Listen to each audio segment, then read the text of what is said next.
शुद्ध हृदय था और कपट करने में चतुर था। एक तो वैरी, फिर जाति का क्षत्रिय, फिर राजा। वह छल बल से अपना काम बनाना चाहता था। समुझिराज सुख दुखित आराती, अवायन लई वसुल गई छाती। सरल ने बचन नृप के सुनी काना, बैर संभार हृदय हरसाना। कपट बोरी बाने मृदुल बोले जुगति समेत, नाम हमार भिखारी अब निर्धन रहित निकेत। वह कपट में डूबोकर बड़ी युक्ति के साथ कोमल वाणी बोला, अब हमारा नाम भिखारी है, क्योंकि हम निर्धन अनिकेत घर द्वार हीन हैं। कह नृप जे विज्ञान निधाना, तुम सरीख गलित अभिमाना। सदा रहे अपन पौ दुराए, सब विधि कुशल कुबेश बनाए। राजा ने कहा, जो आपके सदृश विज्ञान के निधान और सर्वथा अभिमान रहित होते हैं, वे अपने स्वरूप को सदा छिपाते रहते हैं, क्योंकि कुवेश बनाकर रहने में ही सब तरह का कल्याण है। प्रकट संत वेश में मान होने की संभावना है और मान से पतन की। तेहि ते कहि संत श्रुति टेरे, परमय किंचन प्रिय हरि केरे। तुम सघन भिखारी अगेहा, होत बिरंज शिवहि संदेहा। इससे तो संत और वेद पुकार कर कहते हैं कि परम अकिंचन, सर्वथा अहंकार ममता मान रहित और भगवान की प्रिय होते हैं। आप सरीखे निर्धन भिखारी और गृहहीनों को देखकर ब्रह्मा और शिव जी को भी संदेह हो जाता है कि वे वास्तविक संत है या भिखारी।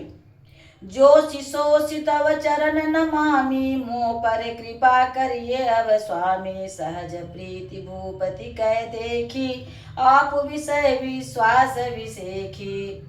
आप जो हो सो अर्थात जो कोई भी हो, मैं आपके चरणों में नमस्कार करता हूँ। हे स्वामी, आप मुझ पर कृपा कीजिए।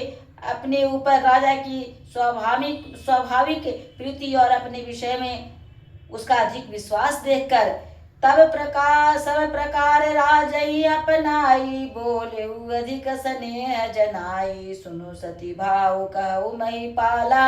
यहाँ बसत बीते बहु काला। सब प्रकार से राजा को अपने बस में करके अधिक स्नेह दिखाता हुआ वह कपट तपस्वी बोला, हे राजन सुनो, मैं तुमसे सत्य कहता हूँ कि मुझे यहाँ रहते बहुत समय बीत गया। अब लगी मोही न मिले को, मैं न जनावहु काहु। लोक के मान्यता अनल समा, कर तप कानन दाऊ। अब तक न तो कोई मुझसे मिला और न मैं अपने को किसी पर प्रकट करता हूँ, क्योंकि लोक में प्रतिष्ठा अग्नि के समान है, जो तप रूपी मन को भस्म कर डालती है। तुलसी देखी सुबह सुभुलई, मूढ़ न चतुर नर सुंदर के पेखु वचन सुधा समय सनहि। तुलसीदास जी कहते हैं, सुंदर वेश देखकर मूढ़ नहीं, मूढ़ तो मूढ़ ही होते हैं, चतुर मनुष्य भी धोखा खा जाते हैं। सुंदर मोर को देखो, उनका वचन तो अमृत के समान है और आहार सांप का है। ताते गुपुत रहु जग माही, हरि तजी किमपि प्रयोजन नाहि। प्रभु जानत सब बिनय जनाए, कहु कवन सिद्धि लोक रिझाए। कपट तपस्वी ने कहा, इसी से मैं जगत में छिप कर रहता हूँ, श्री हरि को छोड़कर किसी को कुछ भी प्रयोजन नहीं रखता। प्रभु तो बिना जनाए ही सब जानते हैं, फिर कहो संसार को रिझाने से क्या सिद्धि मिलेगी। तुम सुचि सुमति परम प्रिय मोरे, प्रीति प्रतीत मोही पर तोरे। तब मैं अब जाऊं तात दुरावहु दोही, दारुण दोष घटई अति मोही। तुम पवित्र और सुंदर बुद्धि वाले हो, इससे मुझे बहुत ही प्यारे और बहुत तुम्हारी पर बहुत और तुम्हारी भी मुझ पर प्रीति और विश्वास है। हे तात, अब यदि मैं तुमसे कुछ छिपाता हूँ तो मुझे बहुत ही भयानक दोष लगेगा।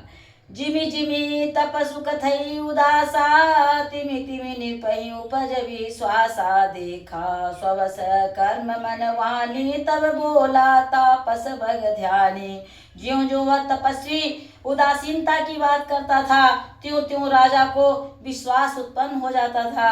अब उसे बगुले की तरह ध्यान लगाने वाले कपटी मुनि ने राजा को कर्म मन और वचन से अपने बस में जाना तब बोला, नाम हमारे एक तनु भाई, सुनि नृप बोले पुनि सिरुनाई। कहु नाम कर अर्थ बखानी, मोहि सेवक यति आपन जानी। हे भाई, हमारा नाम एक तनु है। यह सुनकर राजा ने सिर नवाकर कहा, मुझे अपना अत्यंत अनुरागी सेवक समझकर अपने नाम का अर्थ समझाकर कहिए।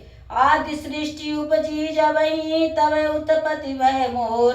नाम एक तनु हेतु ही देहन धरी बहोर। कपटी मुनि ने कहा, जब सबसे पहले सृष्टि की उत्पन्न हुई थी तब मेरी उत्पत्ति हुई थी। तब से मैंने फिर दूसरी देह धारण नहीं किया। इससे मेरा नाम एक तनु है।